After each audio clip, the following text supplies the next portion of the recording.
Bom, continuando.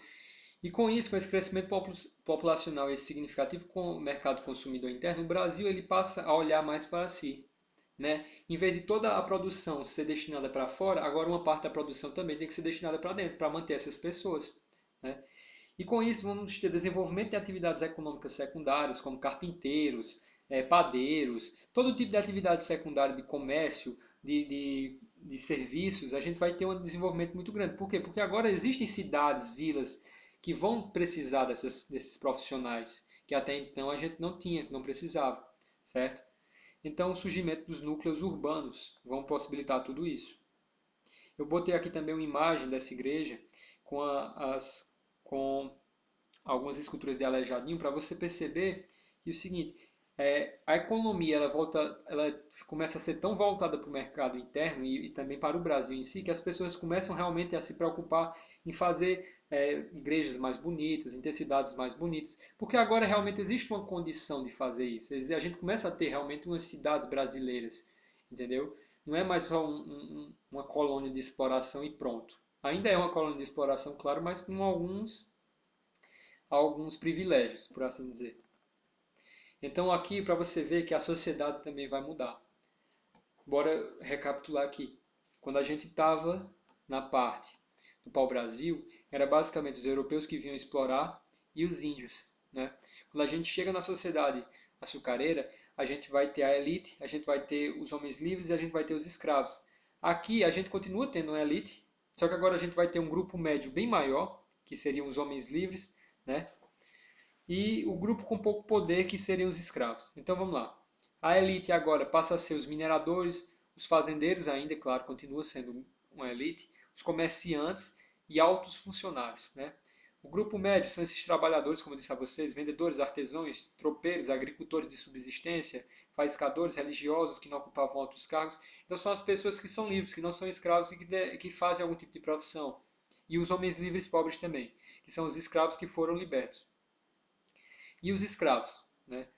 A gente ainda vai ter. E essa pirâmide, pessoal, ela ilustra também a quantidade, né? Você vai ver que a elite era uma minoria de pessoas que eram elite. Existe um grupo médio ali de trabalhadores e homens livres, e a grande maioria no Brasil nessa época eram de escravos. Surgimento de uma classe média no Brasil, né? Nessa época aí a gente vai ter o surgimento da classe média no Brasil. Ciclo do café. O ciclo do café, pessoal, a gente vai falar muito pouco aqui dele, porque o próprio livro também ele fala pouco, que é só para a gente ter alguma noção ali. Ele acontece entre o ciclo da mineração e o ciclo da borracha, certo? O que a gente vai ter novamente é uma economia voltada para a região rural, para a zona rural da agricultura, né, que é o café.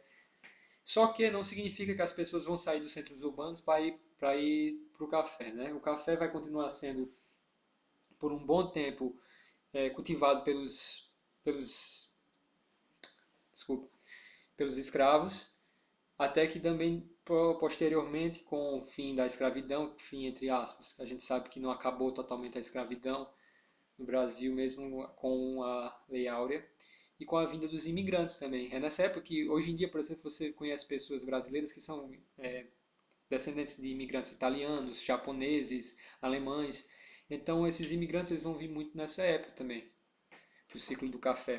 O que a gente vai ter também são os surgimentos das ferrovias no Brasil, porque como era produzido esse café nas zonas rurais, nas zonas mais interiores, principalmente no sudeste do Brasil, vai ter que escoar, né, essa produção. Como é que vai levar esse tanto de grão de café para os barcos, para os navios, para ser levados para a Europa? Então, para você ver como tinha muito dinheiro nessa época, e para poder circular mais esse dinheiro, né, circular mais esse produto, foram criadas as primeiras ferrovias no Brasil. E a gente vai ter também a presença dos barões do café, que vai ser a elite dessa época. Inclusive uma elite que ela vai ser responsável muito, por boa parte da questão da economia do Brasil e principalmente da questão política. Né? Eles vão ter um papel muito grande na política do Brasil, porque afinal o dinheiro é poder, principalmente numa época dessa. Né? Ainda hoje imagina numa época dessa, que existia tanto escravo, tanta pessoa pobre. Né? Então a gente chega no ciclo da borracha. O ciclo da borracha também a gente vai falar só um pouco. Maior exploração e povoamento da região norte do Brasil. Aqui já acontece o ciclo da borracha, o contexto histórico dele é a Guerra Mundial. Né? A Primeira e Segunda Guerra Mundial, a gente vê aí o contexto dele sendo nessa época. Com a necessidade, né, de produção de borracha, acaba que no Brasil existe, o Brasil por muito tempo vai ser o único produtor de borracha para produzir, por exemplo, pneu, vai ser nessa época aqui o Brasil.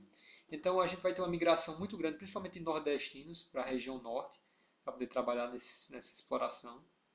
E a gente vai ter um desenvolvimento também de algumas cidades da região norte do país nessa época.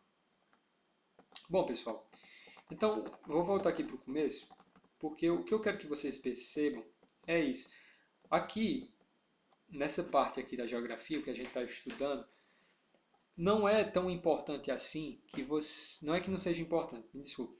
Mas o nosso foco não é os acontecimentos históricos em si. Eu não quero que você decore e aprenda todos os acontecimentos históricos, porque cada parte dessa que eu falei para você, pau-brasil, açúcar, todas essas etapas, cada um desse daí vai ser estudado em história, vai ser estudado mais aprofundadamente, vai ser realmente visto as questões que aconteceram, os personagens dessas histórias, certo? Então, o que fica aqui para a gente é entender essa ideia. O que eu quero que você entenda aqui é esse processo, essa relação entre a economia, a paisagem e a sociedade.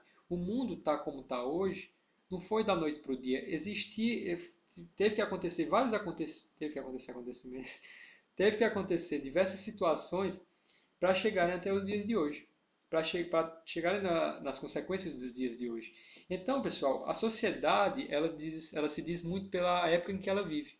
A gente hoje usa essas roupas que a gente usa, a gente consome o que a gente consome hoje por conta da época em que a gente vive. Se a gente vivesse há 200 anos atrás, 500 anos atrás, ia ser totalmente diferente.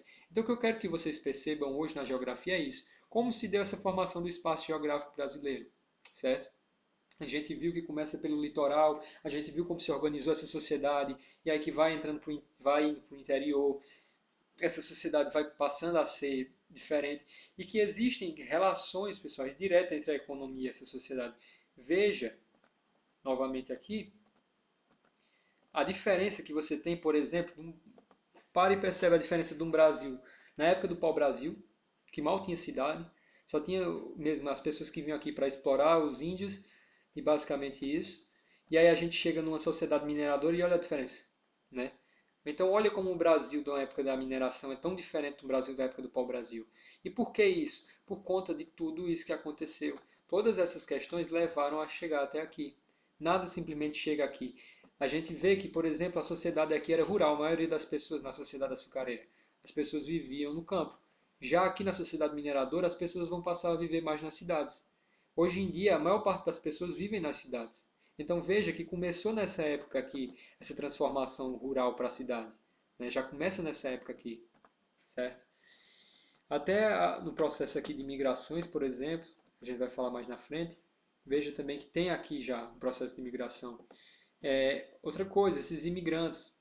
O Brasil, inicialmente, com indígenas. Chegam os europeus, portugueses. A gente vai ter a presença dos escravos africanos. E aí imigrantes, sejam italianos, alemães, japoneses, certo? Então, pessoal, veja que tudo isso levou o Brasil para ser o Brasil que é hoje. Então, o que a gente tem que entender na geografia é isso. É como se dá essa transformação, certo? O livro de vocês, nas questões, a gente já resolveu essas questões em sala, mas só para comentar um pouco, ele vai muito específico realmente nos acontecimentos históricos, e no que é o mercantilismo, e no que é essas questões bem mais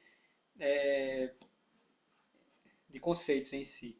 Só que não se preocupem, porque principalmente nesse primeiro momento aqui, na verdade, o capítulo, a proposta dele é essa, de você entender isso, de você entender a ideia de que a transformação no meio que a gente vive, ele acontece através da economia, e que é uma transformação na sociedade, na paisagem, certo?